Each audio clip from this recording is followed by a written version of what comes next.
Buenas tardes. En primer lugar, gracias por venir, a los que estáis aquí, a los que también están siguiéndonos en sus pantallas. Ya sin más presento al primer conferenciante de hoy, que es el profesor Guillermo Ballesteros, que es un experto en cosmología y física de partículas, que ha desarrollado su tarea en varios laboratorios europeos, en Ginebra, en Hamburgo, por ejemplo, y nos va a ofrecer hoy su visión sobre cuál es el origen de la materia oscura.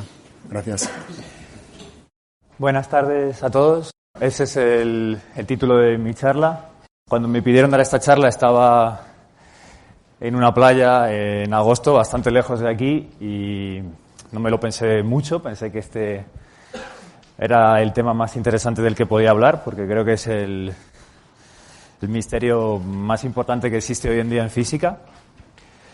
Y cuando empecé meses después a pensar sobre lo que quería contar, me di cuenta de que es bastante complicado transmitirlo, y en particular transmitir lo que es el origen. Así que voy a dedicar gran parte de la charla al final no a explicar tanto qué es el origen de la materia oscura, sino por qué creemos que existe la materia oscura y qué propiedades tiene. Hablando de playas, me gustaría empezar con 3 imágenes que os resultarán más o menos familiares, dependiendo de dónde vengáis. Aquí tenemos una playa que podría ser de cualquier lugar de la costa de España. Aquí tenemos el Monte Everest. Y esto que vemos aquí es Saturno. Entonces, estas 3 imágenes parece que no tienen nada en común, pero en realidad hay algo que las une detrás, y es el hecho de que todo lo que acabáis de ver está constituido de partículas de lo que llamamos el modelo estándar. El modelo estándar es la teoría con la que describimos los constituyentes de la materia y sus interacciones. Y bueno, como veis es bastante sencillo. Estas son las partículas que contiene. Tiene una serie de quarks, leptones, unas partículas aquí en esta columna vertical que son las que describen las interacciones entre las de la izquierda, y luego está el archiconocido bosón de Higgs. ¿Por qué empiezo para hablar de la materia oscura mostrando el modelo estándar? Porque, como tal vez algunos sabréis, la materia ordinaria, la playa, Saturno, el Everest, cualquier cosa que tenga que ver con nuestra vida cotidiana y nuestra experiencia diaria, solamente constituye el 5% de toda la materia y energía que contiene el universo. Esto es un hecho bastante sorprendente cuando uno lo piensa fríamente, y cabe preguntarse qué es todo lo demás y cómo sabemos que realmente solo el 5% corresponde a partículas del modelo estándar. Hay un 27%, que es lo que llamamos materia oscura, y es el tema principal de esta charla. Y luego hay una parte aún más grande todavía, el 68%, que llamamos energía oscura. Y no podía hablar de la materia oscura sin mencionar la energía oscura, porque, como veis, es también muy importante. A menudo la gente tiende a confundir la una con la otra, y me gustaría también explicar la diferencia. Vamos a empezar con la energía oscura. Esto que se ve aquí es una galaxia, y este punto luminoso que hay aquí abajo es una supernova.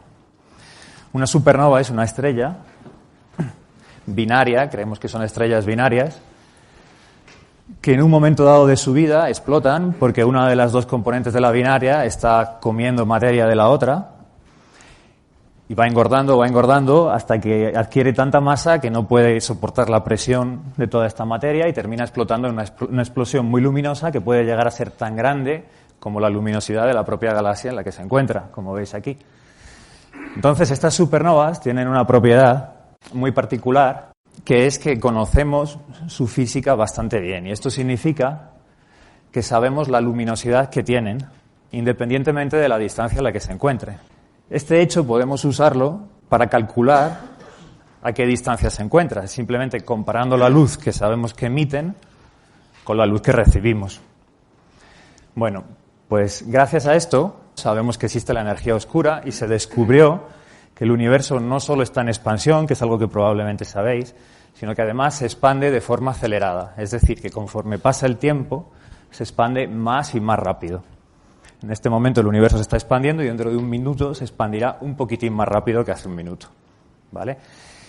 Para explicar esta expansión existen muchas teorías. muy complicadas, pero hay una forma muy sencilla de describirla, y es simplemente añadiendo a las ecuaciones de Einstein, que son estas que hay aquí, que como veis son muy compactas, un pequeño término que es este que hay aquí, ¿vale? Históricamente Einstein escribió este término en sus ecuaciones porque quería que el universo fuera estático y ajustaba la dinámica global del universo simplemente eligiendo adecuadamente el valor de este número que hay aquí, que se llama lambda. Posteriormente pensó que se había equivocado y llegó a decir que este había sido el error más grande de su carrera científica. Y en realidad, hoy en día, sabemos con estas medidas de supernovas y con otros datos, que no solo no era un error, sino que es necesario para describir el universo. Bueno, como hay una solución muy sencilla para la energía oscura y la charla realmente va sobre la materia oscura, no hablaré mucho más de la energía oscura, simplemente quiero que os quedéis con esta idea de que hay una parte del universo que no sabemos qué es, que hace que se expanda de manera acelerada y que se puede explicar de manera muy sencilla con un número que, aunque no sabemos muy bien cómo explicar su valor, nos permite describir las observaciones. Os voy a enseñar una figura de un artículo científico de verdad, digamos, porque querría que entendierais un poco históricamente cómo ha evolucionado en los últimos 30 o 20 años nuestra comprensión de las componentes del universo. Lo que muestro en este eje es la cantidad de energía oscura que hay en el universo y lo que se muestra en este eje es la cantidad de materia, incluyendo en particular la materia oscura. La intersección de estas figuras de colores que aparecen aquí lo que nos dice es, en el punto en el que se intersecan, qué cantidad de materia oscura y de energía oscura contiene el universo. Hace incluso no muchos años, las regiones estas de colores tenían un tamaño mucho más grande que el que tienen actualmente y había una incertidumbre muy grande sobre la cantidad de materia oscura y de energía oscura. De hecho, ni siquiera sabíamos que el universo se expandía de manera acelerada. Hoy en día, gracias a estos datos de aquí, que son los de supernovas, y otros datos, como por ejemplo los del fondo cósmico de microondas, de los que hablaré más tarde, podemos constreñir con mucha precisión cuál es la cantidad de materia oscura y de energía oscura que hay en el universo. Entonces, como os estaba diciendo al principio, prácticamente el 70% de toda la energía y materia que hay en el universo corresponde a la energía oscura, el 27% es materia oscura y el 5% es simplemente la materia ordinaria que corresponde al modelo estándar y de la cual estamos hechos nosotros. Y ahora me voy a ocupar en concreto de la materia oscura, que es, en mi opinión, probablemente el tema en el cual en los próximos años es más probable que haya un descubrimiento. Uno puede plantearse varias preguntas. La primera de todas es ¿dónde está esta materia oscura? ¿Qué propiedades tiene? ¿Y cómo podemos detectarla? Las primeras informaciones que obtuvimos observando el cielo sobre la existencia de la materia oscura se remontan a los años 1930, 1940 y vienen de la observación de cúmulos de galaxias.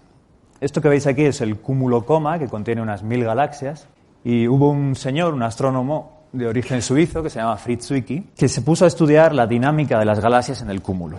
La dinámica de las galaxias obedece una ecuación que se llama el teorema del virial, que relaciona la velocidad con la que se mueven las galaxias con la cantidad de materia que contiene el cúmulo.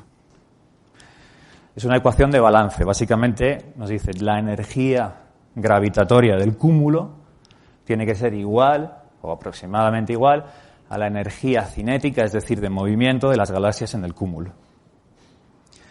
Observando la cantidad de luz que emite el cúmulo, Fritz Zwicky pudo estimar la cantidad de materia que contenía el cúmulo y, por lo tanto, tenía una estimación de la energía gravitatoria que hay en el cúmulo.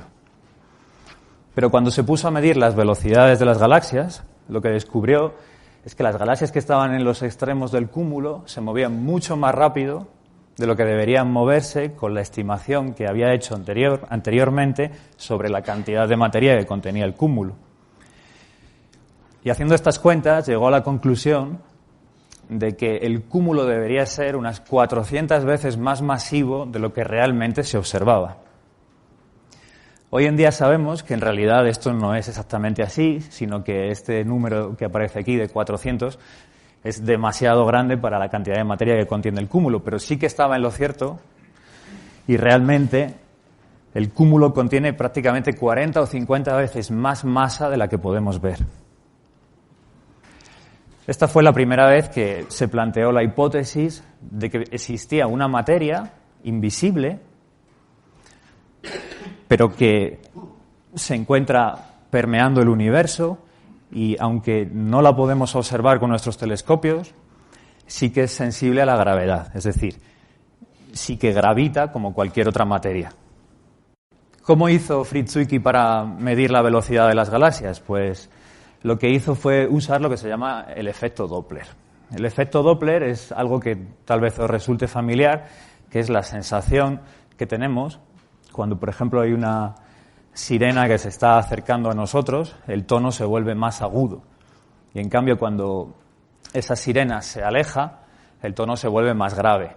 Eso es porque la longitud de las ondas sonoras que se están moviendo o alejando hacia nosotros se alarga o se acorta en función de la dirección de movimiento del objeto que las está emitiendo. Pues exactamente lo mismo sucede con la luz.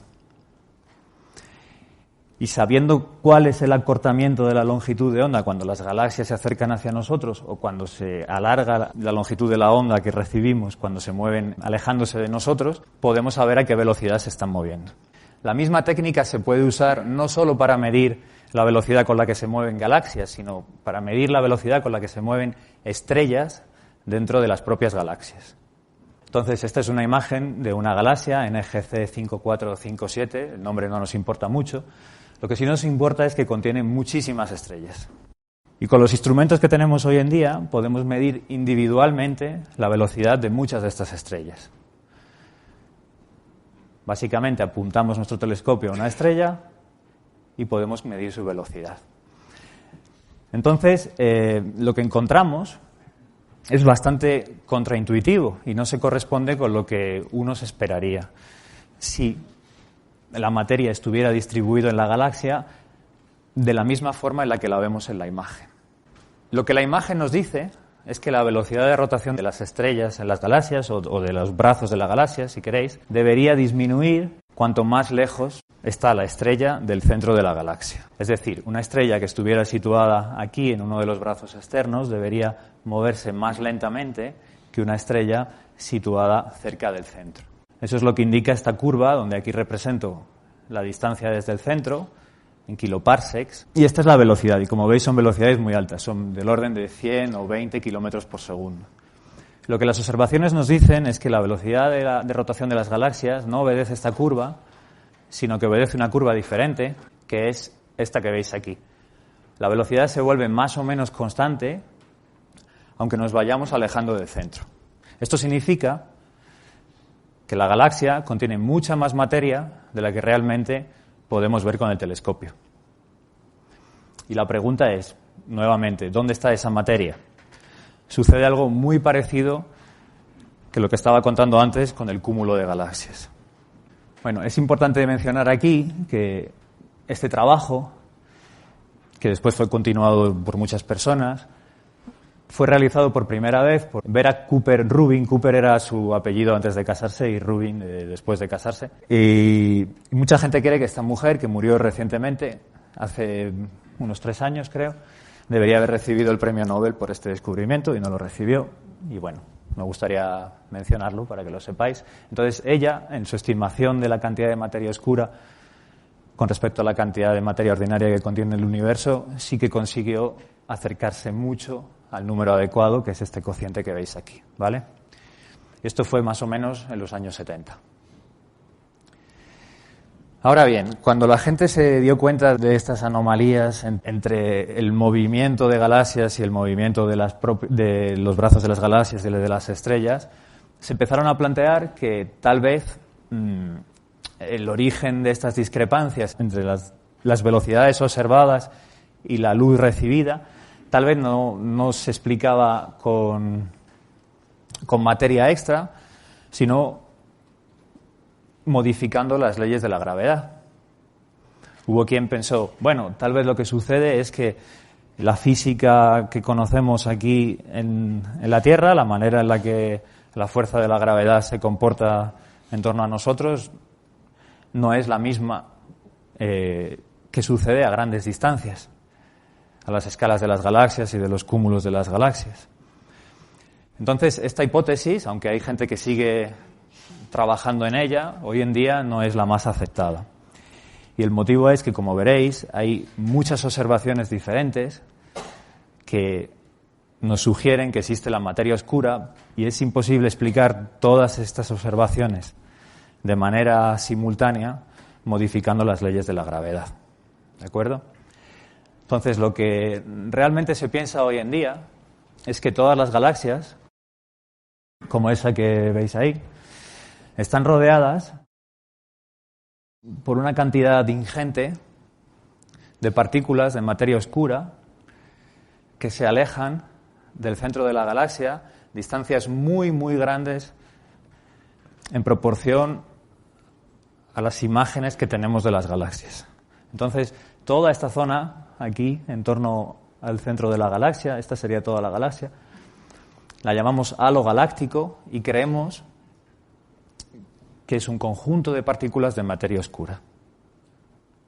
Y algo muy parecido creemos que sucede con los cúmulos de galaxias. Entonces, la cuestión que ahora nos planteamos es, bueno, ¿qué clase de partículas son estas que no podemos ver, pero que sí sienten la atracción gravitatoria? Como os decía, hay muchas otras evidencias de la existencia de la materia oscura. Por ejemplo, no sé si lo sabíais, pero la propia luz puede sentir la fuerza de la gravedad. De hecho, esto fue lo que sirvió para confirmar por primera vez la teoría de la relatividad general de Einstein. Si tenemos un objeto muy masivo que se encuentra entre nosotros, aquí donde está el telescopio, y una estrella, la luz no viaja por lo que llamaríamos la línea recta entre nosotros y la estrella, sino que se curva en torno a este objeto tan masivo. Aquí en esta sala, obviamente, no podemos observar este efecto porque no tenemos ningún objeto tan masivo como una estrella, pero sí que se puede ver esto en observaciones astronómicas. Un ejemplo de ello es esta imagen que tenéis aquí.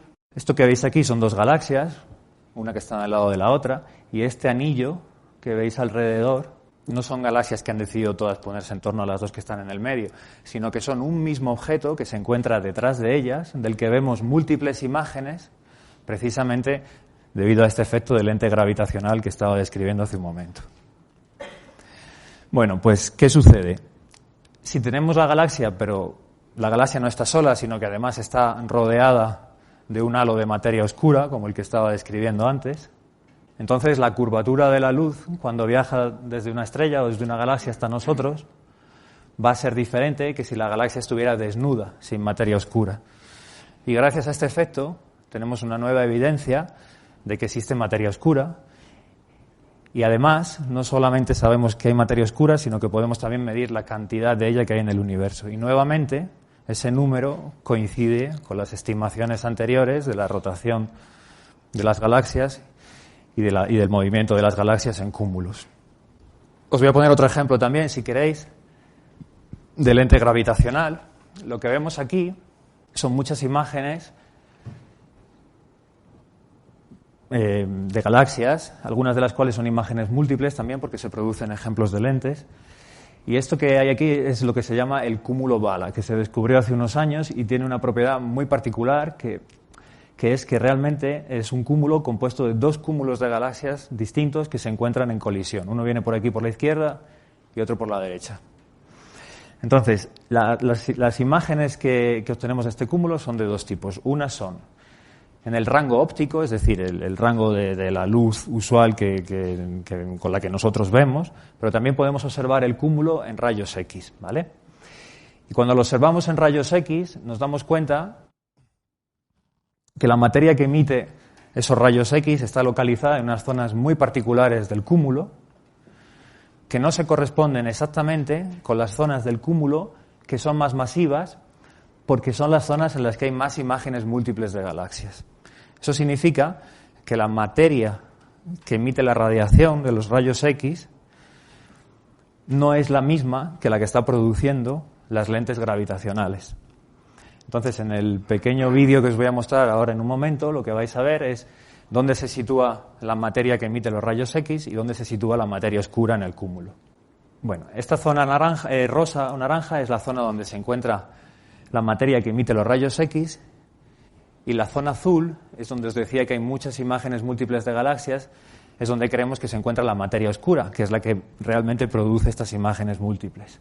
Entonces, lo que está pasando aquí es lo que os comentaba hace un momento, que son dos cúmulos de galaxias que chocan frontalmente, y mientras que la dinámica de la materia está afectada no solo por la atracción gravitatoria entre las partículas, sino también por la fricción que sufren cuando colisionan unas con otras, la materia oscura se queda como rezagada precisamente porque no tiene este efecto de fricción que sí que tiene la materia ordinaria.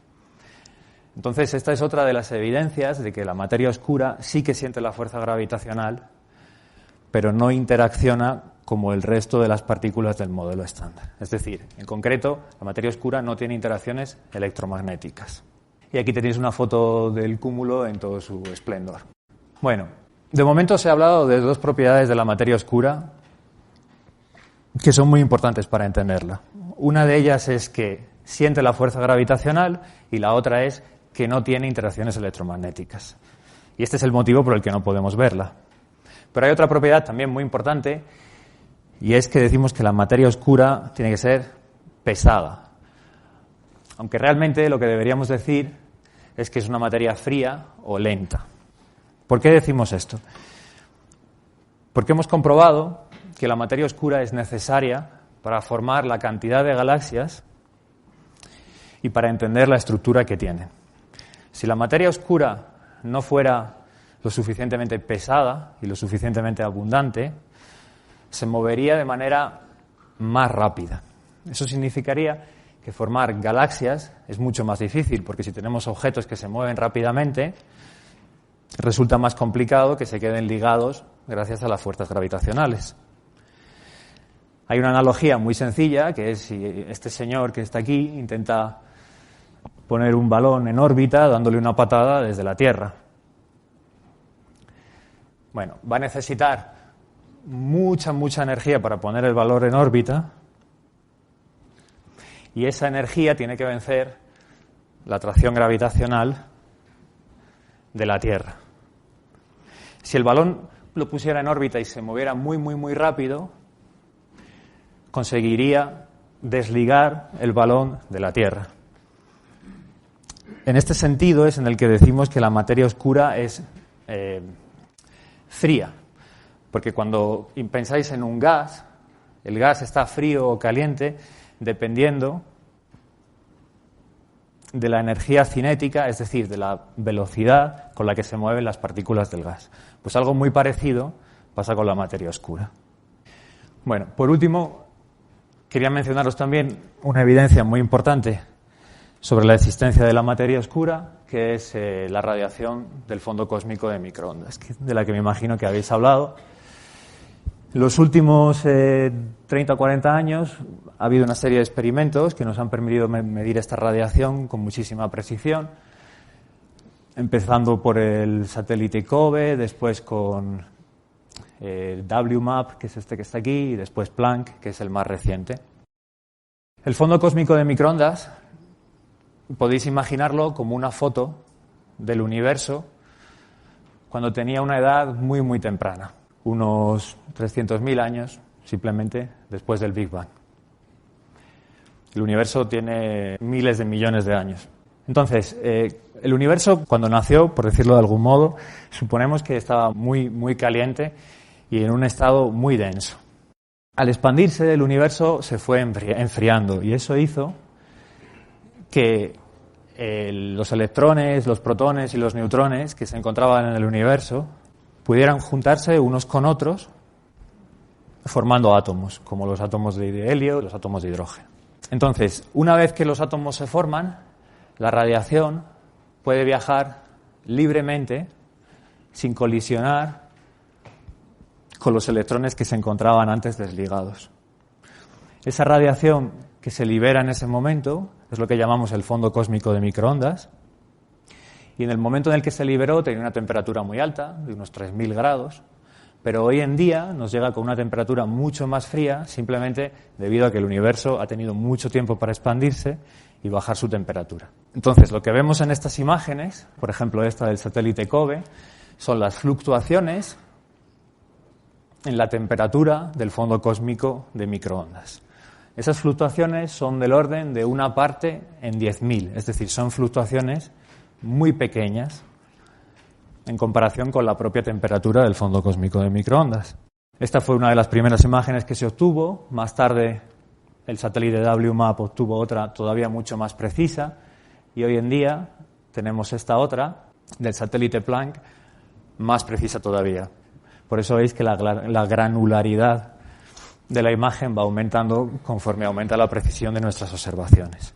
Las propiedades de este fondo cósmico de microondas son, como os he dicho, que es una temperatura muy fría y que tiene unas fluctuaciones muy pequeñas. Pero si estudiamos la distribución espacial de las fluctuaciones en el espacio, con nuestras observaciones, podemos representarlo de esta manera que veis aquí.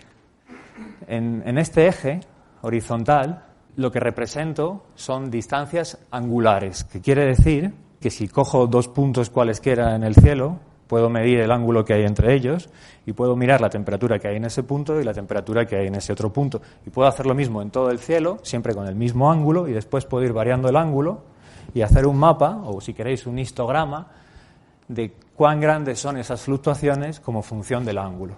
Como veis aquí, estos puntos rojos, que tienen unas barras de error, nos permiten describir una curva que se corresponde muy bien con nuestras predicciones teóricas. Y como veis, las barras de error en esta zona de aquí son tan chiquititas que ni siquiera se ven. Eso lo que quiere decir es que la precisión de las medidas es muy, muy buena. ¿Qué tiene que ver todo esto con la materia oscura? Bueno, pues lo que tiene que ver es que la forma precisa que tiene esta curva viene determinada justamente por la cantidad de materia oscura que hay en el universo.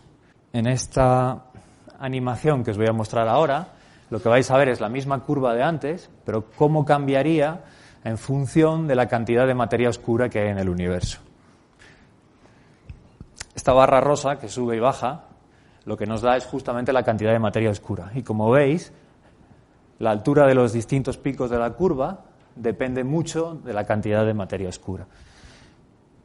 Si como hemos medido con mucha precisión la forma de esta curva, podemos tener una medida muy buena de la cantidad de materia oscura. Y nuevamente, esa medida nos dice que la materia oscura es unas 5 veces más abundante que la materia ordinaria.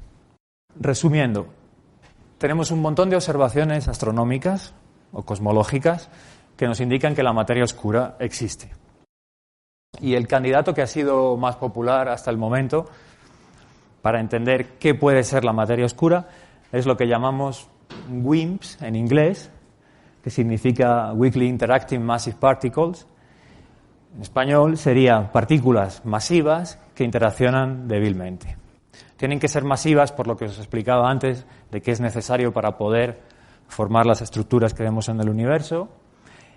Y lo de que interactúan débilmente simplemente es el hecho de que no podemos observarlas porque no tienen interacciones electromagnéticas. ¿De acuerdo? Entonces, bueno, hay un montón de candidatos posibles para este tipo de partículas. Y todas ellas son distintas extensiones del modelo estándar del que os hablaba al principio de la charla. El problema es que muchas de estas partículas no vienen por sí solas, sino que cuando intentamos extender el modelo estándar de manera consistente con el resto de la física que conocemos, necesitamos añadir no solo una partícula de materia oscura, sino generalmente todo un nuevo sector de partículas, que es lo que llamamos en español suena un poco raro, pero lo que llamamos el sector oscuro.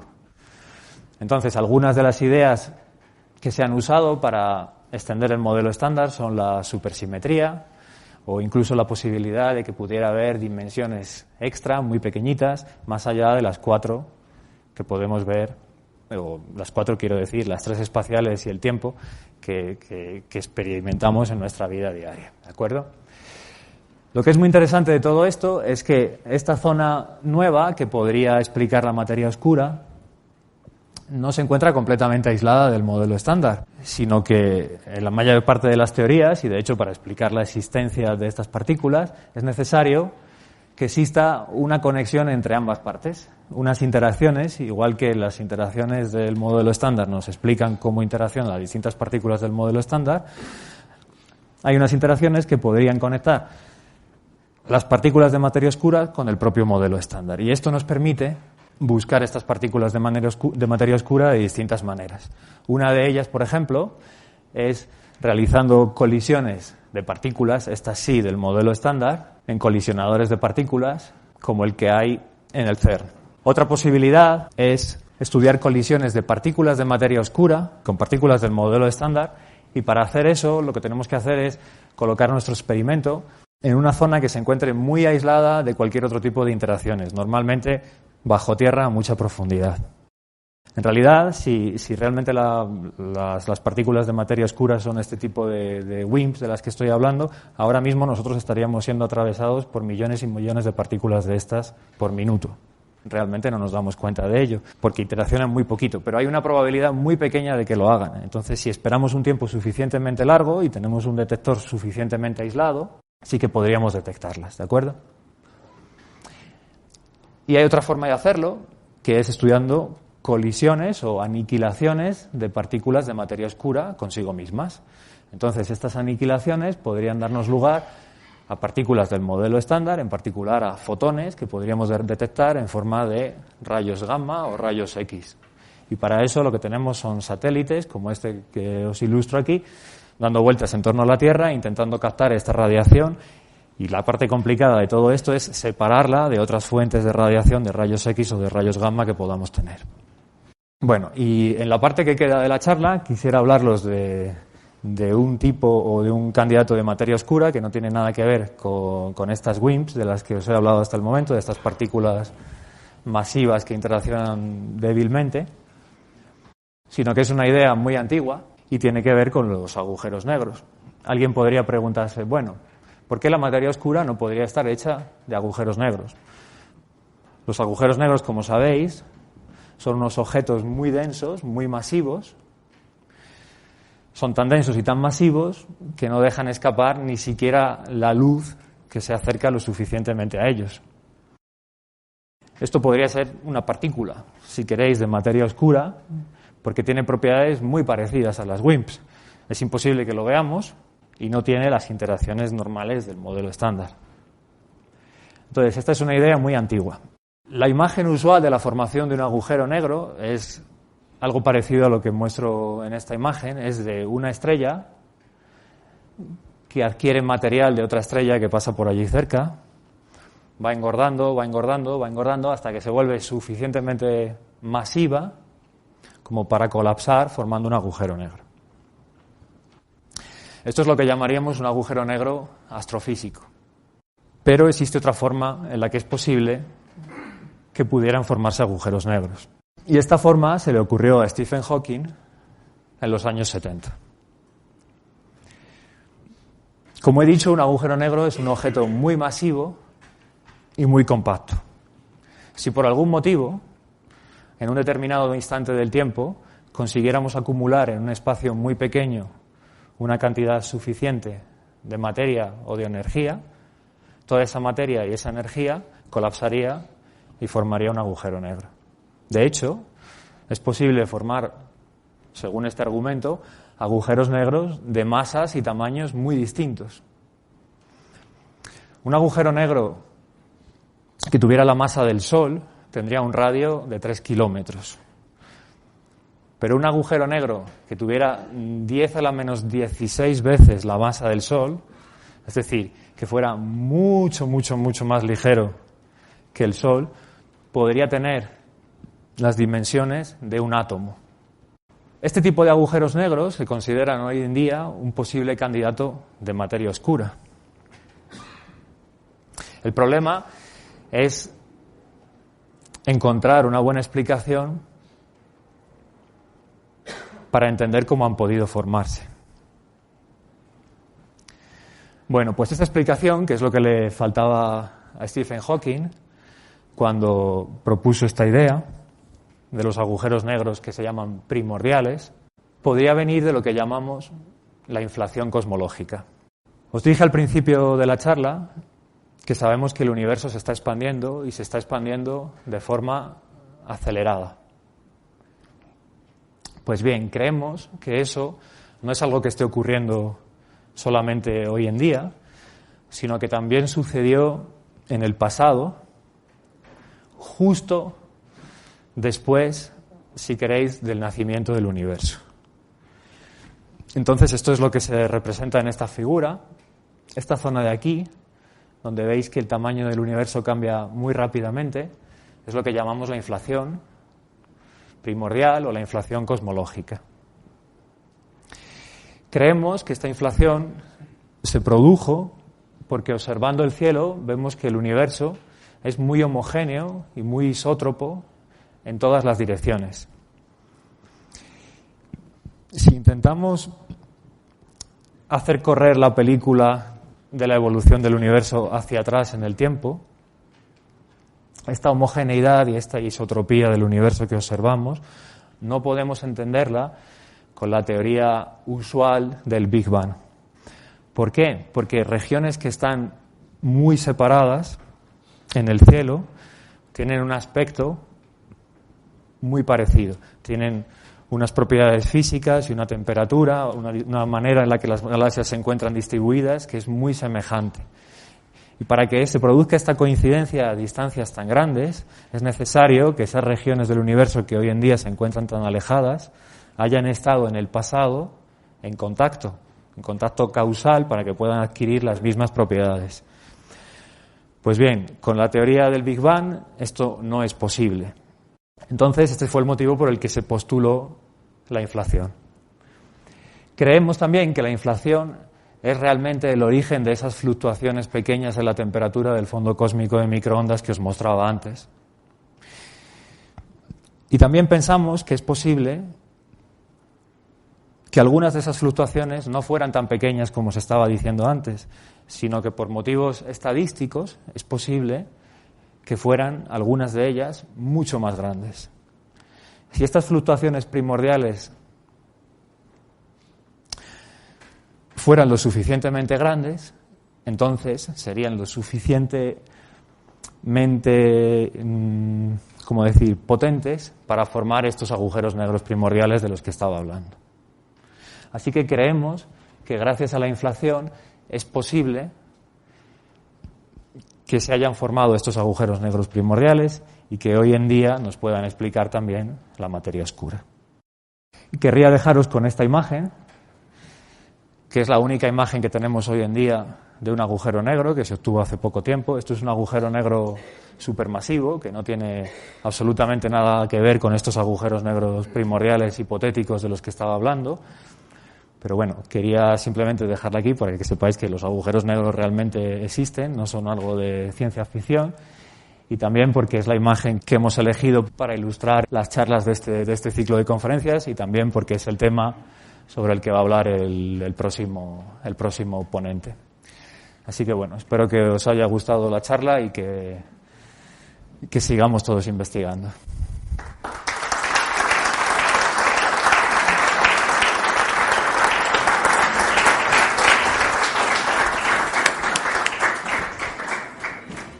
Gracias por esta charla tan interesante y estoy seguro de que va a haber muchas preguntas. Buenos días, ha sido muy claro. Yo tengo varias preguntas que no termino porque quizá igual ustedes al entender todo no se dan cuenta del nivel de los que escuchan, por decir así.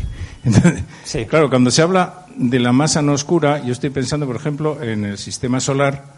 Claro, lo único visible es el Sol y yo no sé, uno que esté muy lejos por ahí, si verá pues la Tierra o Neptuno, y además de haber como una especie de cinturón de asteroides, o sea, ¿con qué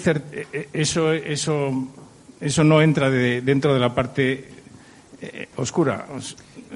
Eso es una cosa, ¿no? Y luego, claro, cuando ustedes hablan de la época esta primordial, pues parece que se superó la velocidad de la luz, que tampoco lo explican nunca, ¿no? Y también hay otra cosa, que cuando hablan del fondo de radiación, parece ser que estamos viendo lo que nos llega del borde del universo, no de lo que nos llega de al lado, ¿no? No lo sé eso, porque... Vale. Pues empiezo por la primera. Bueno, lo que usted plantea, de hecho, es una idea que la gente consideraba antes, que es que tal vez la materia oscura podría estar compuesta, por ejemplo, por planetas o otro tipo de objetos que no emiten ningún tipo de luz, como planetas o lo que se llama planetesimales, es decir, trozos de materia que pudieran estar dando vueltas por el universo. El problema de eso es que la materia oscura no solo tiene que ser, como he dicho, fría, tener esta serie de propiedades de las que he hablado, sino que también se tiene que formar suficientemente pronto en la historia del universo, porque tiene que explicar una serie de observaciones que son muy distintas, y en particular tenemos esta del fondo cósmico de microondas. Entonces, eso no es posible explicarlo con, por ejemplo, suponiendo que estuviera hecha de planetas, porque en ese momento pues todavía no los teníamos, los planetas, ¿vale? Con respecto a la segunda pregunta, la de la expansión, me imagino que se refería a la inflación. Realmente ahí no se producen velocidades superiores a la de la luz, porque lo que se está expandiendo no es un objeto físico como, por ejemplo, esta copa, sino que cuando hablamos de expansión, a lo que nos referimos es al propio espacio-tiempo. Entonces, si lo quiere ver de esta manera, lo que puede pensar es que un metro, mientras está produciendo la inflación, está cambiando el valor de ese metro, en un cierto sentido. O sea, lo que está cambiando, técnicamente hablando, es la métrica del espacio-tiempo. Entonces, no hay ningún tipo de señal o de objeto que se esté moviendo en ese universo a velocidades superiores a la de la luz, a pesar de que se produzca la inflación. Y la última pregunta, realmente no es algo que es una radiación que nos viene desde muy lejos o desde muy atrás en el tiempo, si prefiere verlo así, porque usted sabe cuando miramos hacia el universo, realmente estamos viendo, por ejemplo, las galaxias, no como son ahora mismo, sino como eran hace muchos miles de millones de años. Pues exactamente lo mismo pasa con esta radiación de fondo. En el momento en el que fue emitida era muy caliente y tenía una temperatura muy alta. Ahora cuando nos llega a nosotros está más fría y por eso tiene un color diferente, y efectivamente es una foto del universo primitivo o de cómo era hace mucho tiempo. Sí. Esos emisores, sí, puede pensar, prácticamente están, si quiere, en el extremo aproximadamente del universo observable. Muchas gracias por la conferencia.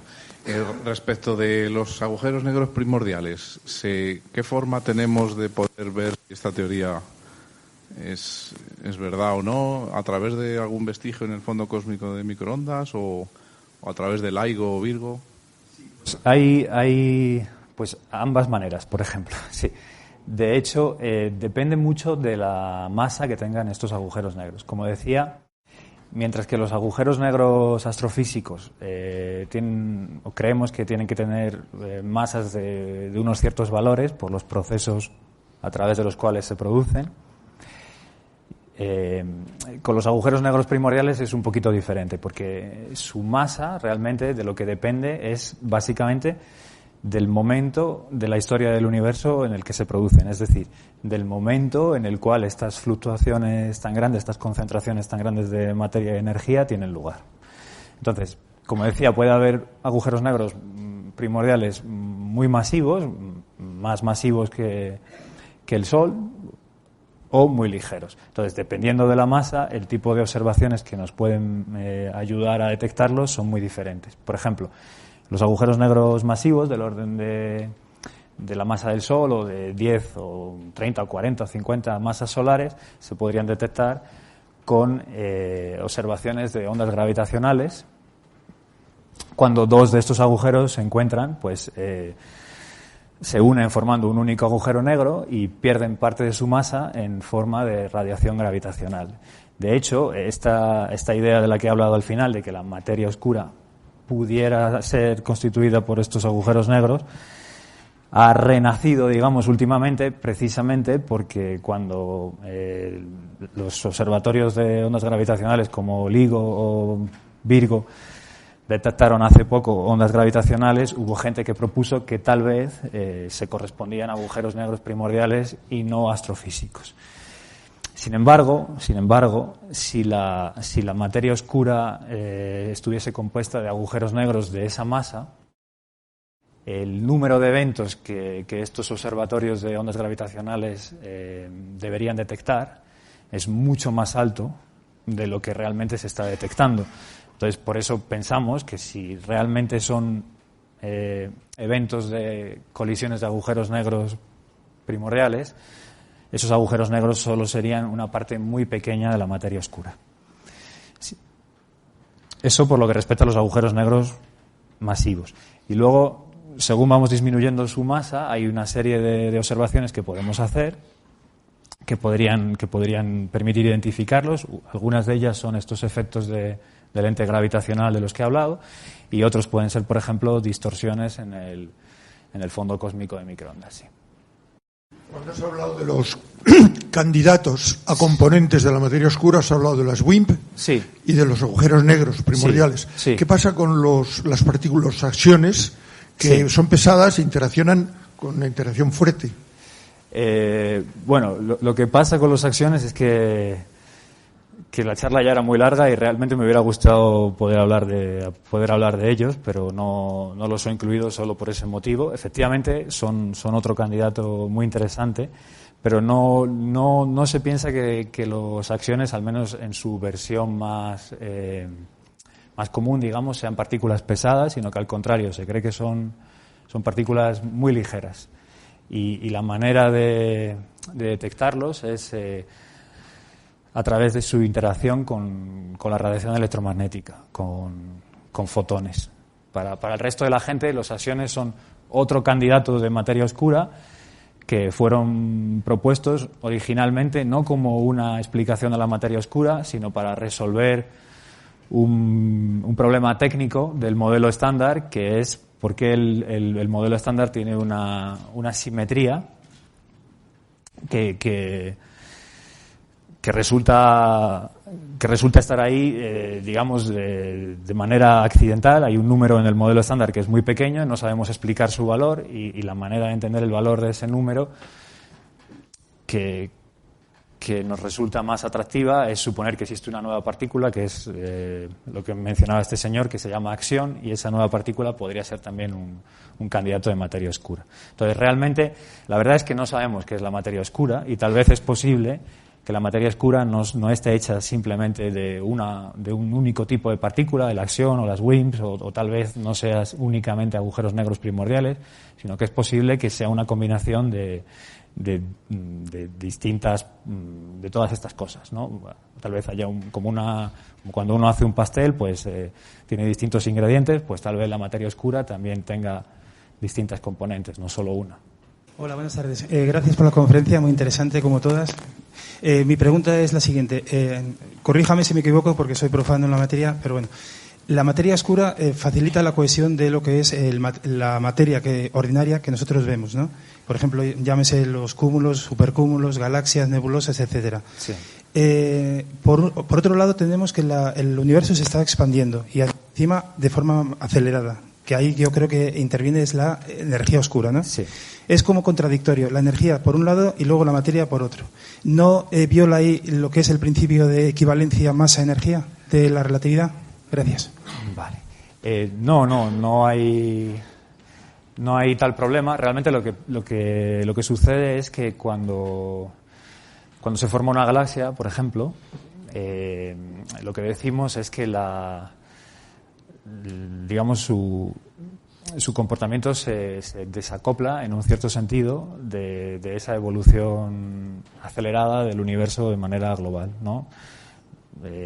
Lo que pensamos es que, y realmente lo que sucede es que la dinámica de la galaxia se puede describir sin muy buena aproximación, sin tener en cuenta la expansión acelerada debido a la energía oscura. Entonces no se produce ningún tipo de violación del principio de equivalencia ni nada parecido, ¿no?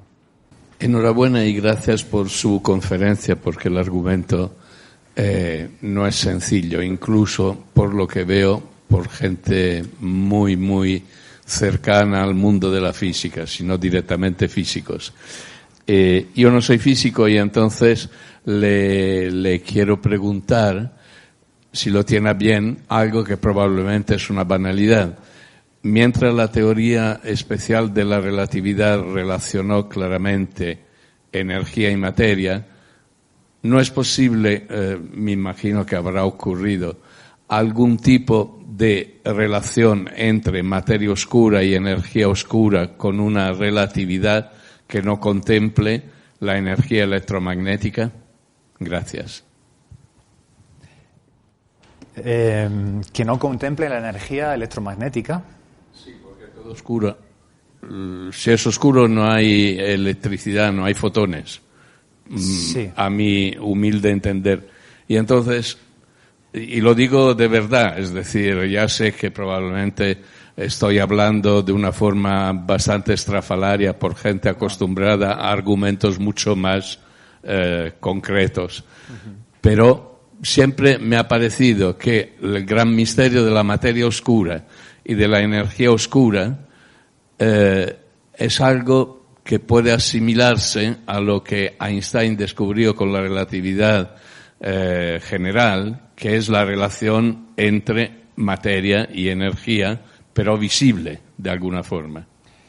Bueno, realmente, Gracias. Si me permite, voy a una de las transparencias que tenía al principio, que no pensé que me iba a ser tan útil, pero ahora veo que sí, que es esta de aquí. Estas son las ecuaciones de Einstein. Entonces, en la parte izquierda de las ecuaciones, estos símbolos lo que representan son la geometría, por ejemplo, la geometría del universo. Y en la parte de la derecha lo que tenemos es la materia. Entonces, lo que nos dice la ecuación es que tiene que haber un balance entre la dinámica del propio universo como un todo y la materia que contiene. Pero esta ecuación no hace ningún tipo de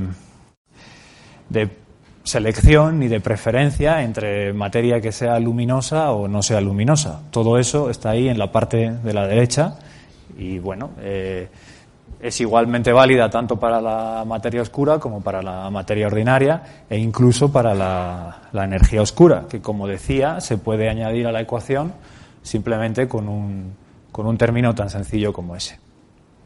Sí, buenas tardes. Quería saber si interacciona la materia oscura entre sí. Es decir, ¿podría haber planetas oscuros, por así decirlo? Creemos que no. Hay gente que ha propuesto incluso estrellas de materia oscura, que podría ser el equivalente de lo que está hablando usted, pero son teorías un poco exóticas, digamos. Entonces pensamos en los modelos más comunes de materia oscura, creemos que esto no es posible.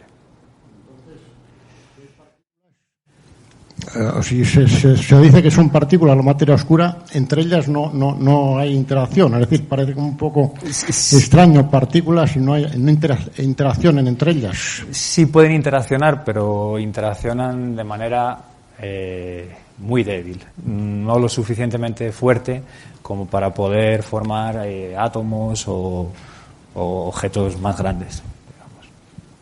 Sí, era respecto a incorporar a la materia oscura el modelo estándar, a qué campo pertenecería la materia oscura y si se podría deducir más o menos cuál sería el spin, o incluso si podría relacionarse la materia oscura con el gravitón, dado que solo se sabe que actúe gravitacionalmente. Bueno, pues con respecto a la primera parte, ¿qué campo correspondería? En ese sentido sería su propio campo, sí. En cuanto al spin, pues el spin, para los que no lo sepan, es un número cuántico, igual que puede ser, por ejemplo, la carga de las partículas. Pues no sabemos qué spin tiene la materia oscura. Podría tener spin cero, es decir, ser bosón o podría ser un fermión también, no lo sabemos, hay distintas teorías. Y la última pregunta, ¿cuál era? Perdona. Pues hay modelos en los cuales sí, por ejemplo, hay modelos supersimétricos en los cuales la materia oscura podría ser precisamente la superpartícula, si quieres, del gravitón. Hola, muy buenas. Yo te quería preguntar de los agujeros negros primordiales, porque tenía entendido que por la reacción Hawking, cuanto más pequeño era un agujero negro, más rápido se evaporaba. Sí. Entonces, desde el principio del universo, ¿cómo han llegado hasta nosotros? Y entonces eso limita el tamaño del agujero negro. Y si esos agujeros negros son partículas oscuras y nos están atravesando, ¿habría alguna manera de detectarlos especialmente? ¿O? Pues sí, lo que dices es correcto. Los agujeros negros primordiales muy, muy ligeros simplemente no llegan hasta hoy en día. Se evaporan antes y desaparecen en su mayor parte, en el caso de que se hayan formado. Entonces eso efectivamente pone un límite inferior a la masa que pueden tener los agujeros negros primordiales que pudieran explicar la materia oscura. Una masa muy, muy pequeña. Y bueno, a pesar de que son muy pequeños, sigue siendo una masa muy grande en comparación con la masa de una partícula elemental. Entonces el número de agujeros negros que tendríamos aquí en el entorno, digamos, sigue siendo, o sea, sería mucho más pequeño que el de, por ejemplo, el de WIMPs. Entonces no es tan sencillo detectarlos, digamos, con experimentos locales. Hola, gracias por la conferencia. Yo quería preguntar sobre los agujeros negros primordiales, que has dicho que se formaban por la inflación. Entonces era a ver si podías explicar esto un poco más, porque a lo mejor puedo entender que una de estas fluctuaciones genera un agujero negro y la inflación lo que puede favorecer es que al expandirse muy rápido el universo, no todos los agujeros negros les da tiempo a colapsar y pueden sobrevivir. No sé si era esto lo que querías decir o es realmente que la inflación genera los agujeros negros.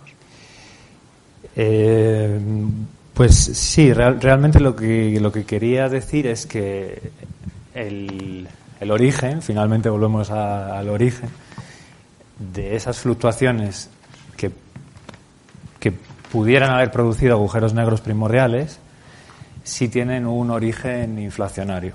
O sea, la inflación es un proceso que dura muy poco tiempo, pero tiene una determinada duración en el tiempo. Y bueno, entonces los primeros instantes de la inflación que podemos observar, en particular con el fondo cósmico de microondas, dan lugar a fluctuaciones muy pequeñitas de la temperatura del fondo cósmico de microondas, pero también de lo que llamamos la métrica del universo. Son fluctuaciones cuánticas. Entonces, esas fluctuaciones que corresponden al fondo cósmico de microondas sabemos que son pequeñas, pero en un instante posterior de la inflación, esas fluctuaciones no tienen por qué ser tan pequeñas como las del fondo cósmico de microondas, y esas son las que pensamos que podrían haber dado lugar a estos agujeros negros primordiales. Y el tamaño que tienen, en principio, no tiene por qué guardar ninguna relación con las que observamos con el fondo cósmico de microondas. Podrían ser mucho más grandes. Y si fueran mucho más grandes, pues sí que podrían haber dado lugar al colapso de agujeros negros de manera muy abundante. No sé si esto aclara un poco las cosas o no. Un poco. Damos las gracias a Guillermo por esta charla tan interesante.